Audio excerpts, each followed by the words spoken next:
أعوذ بالله من الشيطان الرجيم بسم الله الرحمن الرحيم أينما تكونوا يدرككم الموت ولو كنتم في بروج مشيدة وإن تصبهم حسنة يقولوا هذه من عند الله وإن تصبهم سيئة يقولوا هذه من عندك قل كل من عند الله فما لهؤلاء القوم لا يكادون يفقهون حديثا اینما تکونوا یدرککم الموت، جہاں کہیں بھی تم چلے جاؤ موت تم کو پہنچ جائے گی۔ وَلَوْ كُنْتُمْ فِي بُرُوجٍ مُشَيَّدَةٍ، اگرچہ تم مضبوط قلعوں میں چلے جاؤ۔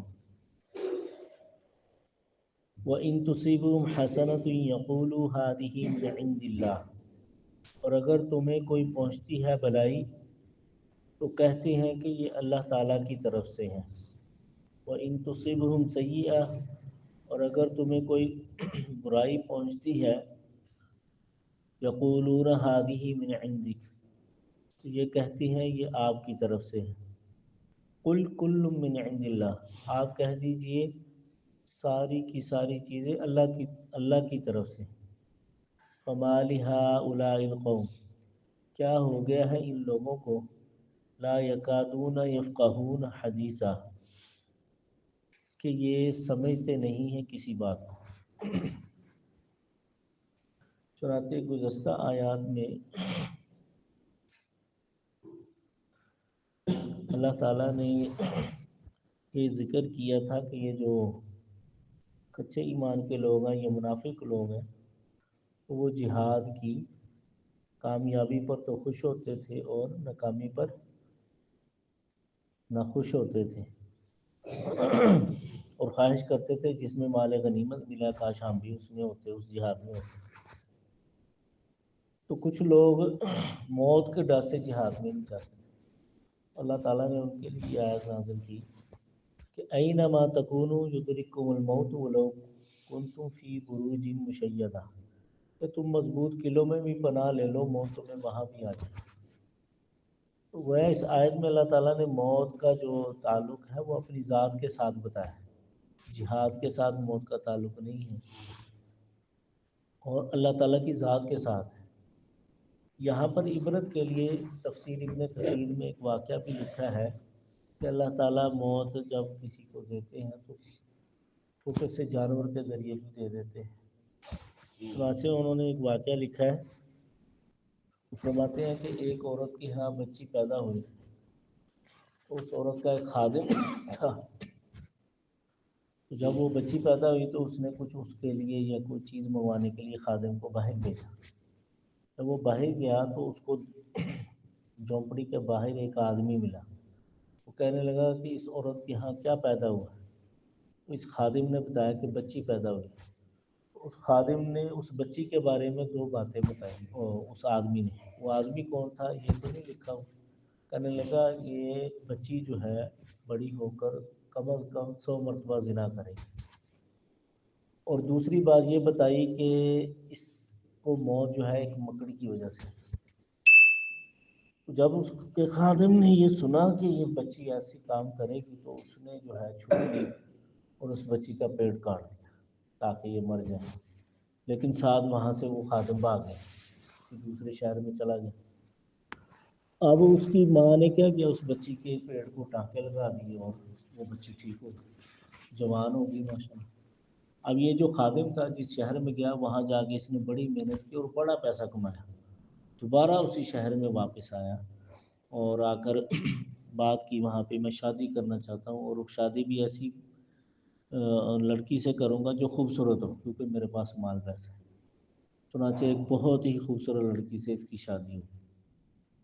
جب یہ اپنی بیوی سے ملاقات کے لیے ملے تو بیوی نے پوچھا تم کون ہو، سارا اپنا بتاؤ، تو اس نے بتایا کہ میں فلاں ادھر شہر کا ہی تھا، میں خادم ہوتا تھا، اس کے ہاں بچی پیدا ہوئی تھی، میں نے اس بچی کو مارا، پیٹ چاک کیا اور بھاگ گیا تھا، پھر اب میں پیسے کما کے واپس آیا۔ تو اس بچی نے کہا وہ بچی تو میں ہی ہوں، نے اپنا پیٹ دکھایا اور دکھایا یہ دیکھو میرے نشان۔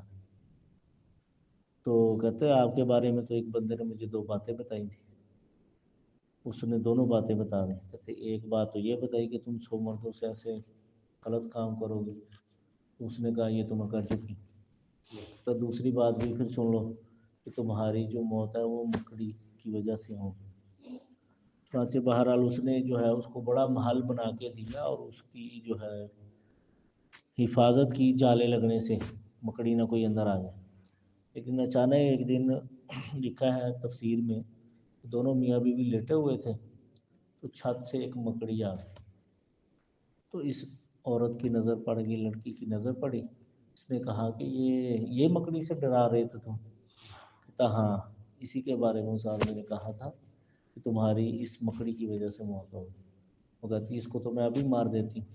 چنانچہ اس نے کسی ذریعے سے چھت سے نیچے گرایا اس کو اور پاؤں سے اس کو مار دیا، لیکن وہ مکڑی جو تھی وہ زہریلی تھی، اس کے پاؤں کو اس کا زہر لگا، اس کی وجہ سے یہ لڑکی مر گئی۔ تو اس واقعے کو بیان کرنے کا تفسیر ابن کثیر کا مقصد یہ تھا کہ موت چاہے محل بنا لو آ کر رہتی ہے۔ تو یہاں پر بھی ان لوگوں کو یہ سبق دیا گیا ہے جو جہاد میں جانے سے ڈرتے ہیں کہ موت آ جاتی ہے۔ اللہ تعالیٰ نے فرمایا کہ موت جہاد کے ساتھ خاص نہیں ہے، موت تو وہ ان کو بھی آتی ہے جو جہاد میں جاتے نہیں۔ ہاں، جو جہاد میں جاتے بعض اوقات ان کو جہاد میں آتی ہی نہیں موت، جس طرح خالد بن ولید رضی اللہ تعالیٰ عنہ تھے، ان کی بڑی خواہش تھی کہ میں اللہ کے راستے میں شہید کر دیا جو ایک بہادر سپاہی کی طرح، لیکن ان کو بستر پر ہی موت آئی۔ اس لیے اللہ تعالیٰ نے فرمایا کہ جہاں کہیں چلے جاؤ تمہیں موت آ کر رہیں گی۔ پھر آگے منافقین کی ایک بات کا تذکرہ کیا کہ جب تمہیں کوئی بھلائی یعنی نعمت ملتی ہے اللہ تعالیٰ کی طرف سے تو وہ خود ہی کہتے ہیں یہ اللہ تعالیٰ کی طرف سے تمہیں نعمت مل گئی ہے، لیکن خدا نہ خواستہ جہاد کے اندر تمہیں کوئی برائی پہنچتی ہے، یعنی کوئی آپ کے ساتھی قتل ہو جاتے ہیں، شہید ہو جاتے ہیں، تو یہ منافق کہتے ہیں نعوذ باللہ آپ صلی اللہ علیہ وسلم کو کہتے ہیں یہ آپ کی وجہ سے ہو۔ تو اللہ تعالیٰ نے ان کی بات کا یہ جواب دیا قل کل من عند اللہ، یہ اللہ کے نبی کی طرف سے نہیں ہوتا، یہ اللہ تعالیٰ کے فیصلے، یہ سب کچھ اللہ تعالیٰ کی طرف سے ہوتا ہے۔ پھر اللہ تعالیٰ نے ان کی بے وقوفی کا تذکرہ کرتے ہوئے بتایا کہ یہ پتہ نہیں کیسی قوم ہے، یہ بات سمجھتی نہیں ہے۔ اللہ تعالیٰ سے دعا ہے کہ اللہ تعالیٰ ہمیں موت کی تیاری کی بھی توفیق دے اور ساتھ ہمیں جہاد کی بھی شوق عطا فرمائے۔ دعا کر لیں۔